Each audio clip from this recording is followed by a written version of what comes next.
Di sebuah desa kecil yang tersembunyi di antara perbukitan, ada seorang wanita parubaya bernama Rahayu.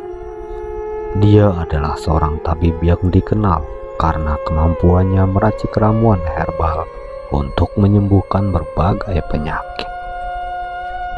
Namun, suatu hari musibah menimpanya.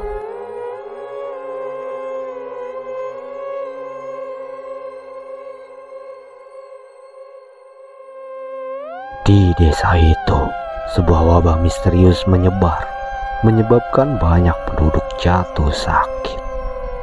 Rahayu berusaha sekuat tenaga meracik ramuan dan mengobati mereka.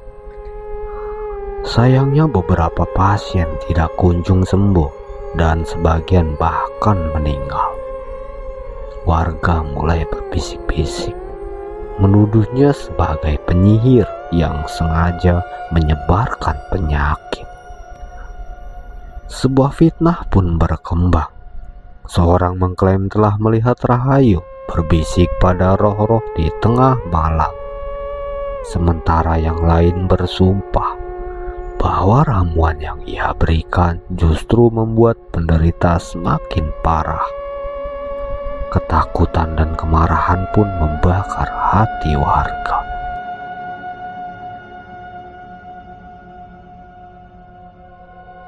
Pada suatu malam yang gelap, tanpa bulan dan bintang, sekelompok orang berkumpul dengan obor di tangan.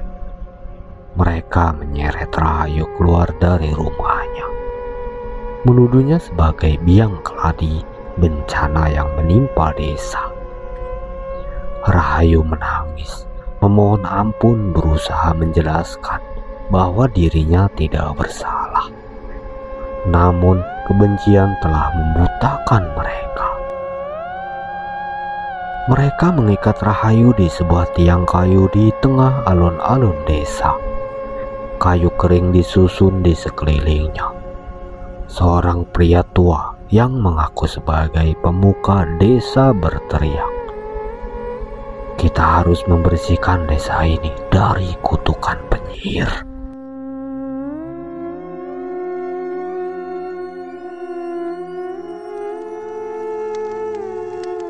Api pun dinyalakan. Rahayu menjerit saat nyala api mulai menjilati kulitnya. Panasnya tak tertahankan. Kulitnya melepuh dan meleleh. Rasa sakitnya melampaui batas kemanusiaan. Api menyala semakin tinggi, menelan tubuhnya, dan akhirnya ia terdiam. Namun arwahnya tidak pernah pergi.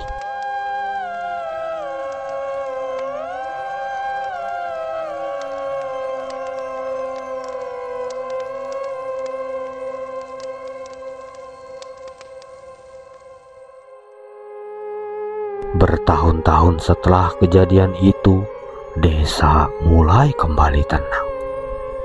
Namun keheningan itu bukan pertanda baik. Beberapa orang mulai melaporkan kejadian aneh. Mereka melihat sosok wanita berdiri di sudut gelap rumah, diam tak bergerak. Suhu ruangan tiba-tiba meningkat drastis, membuat mereka berkeringat dan sulit bernapas.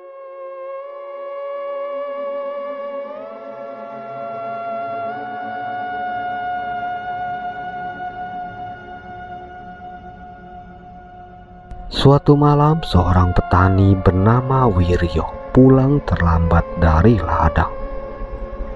Saat ia membuka pintu rumahnya, ia melihat sesuatu di pojokan ruangan.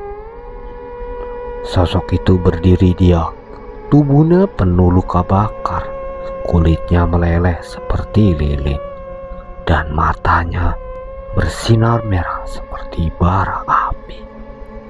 Bau daging terbakar menyengat di hidungnya.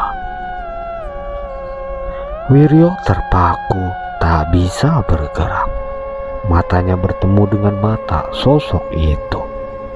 Dan tiba-tiba ia merasakan panas yang luar biasa menyelimuti tubuhnya.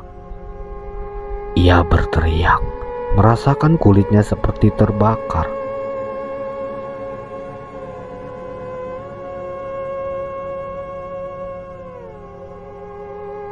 Keesokan paginya, ia ditemukan tak sadarkan diri dengan luka bakar parah di sekujur tubuhnya.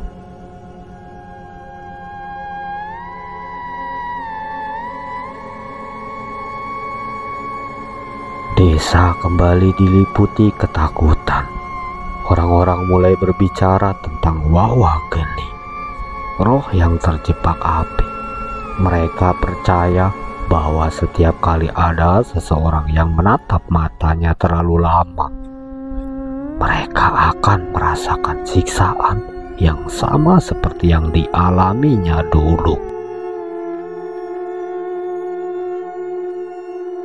Beberapa rumah tiba-tiba terbakar di malam hari. Tak ada yang melihat siapapun menyalakan api.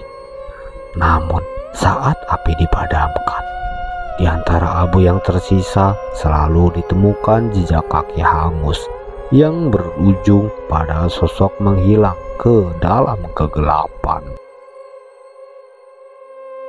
Pada suatu hari, seorang pemuda pemberani bernama Surya memutuskan untuk menyelidiki kebenaran ini. Ia percaya bahwa ada cara untuk menghentikan roh penuh dendam itu.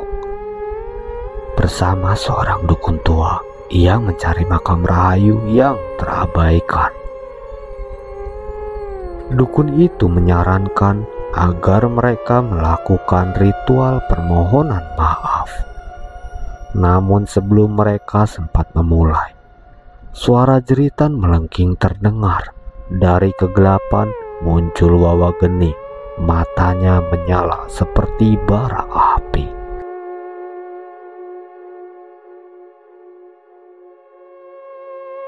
Surya mencoba tetap tenang, tetapi tubuhnya mulai terasa panas. Kulitnya memerah seperti terbakar dari dalam. Dengan sisa tenaga, ia menggenggam segenggam tanah dari makam rahayu dan melemparkannya ke arah sosok itu. Seketika sosok Wawa Geni berhenti. Suaranya berubah menjadi tangisan menyayat hati. Aku ingin keadilan. Aku tidak bersalah. Sesaat kemudian ia menghilang dalam kobaran api yang memudar perlahan.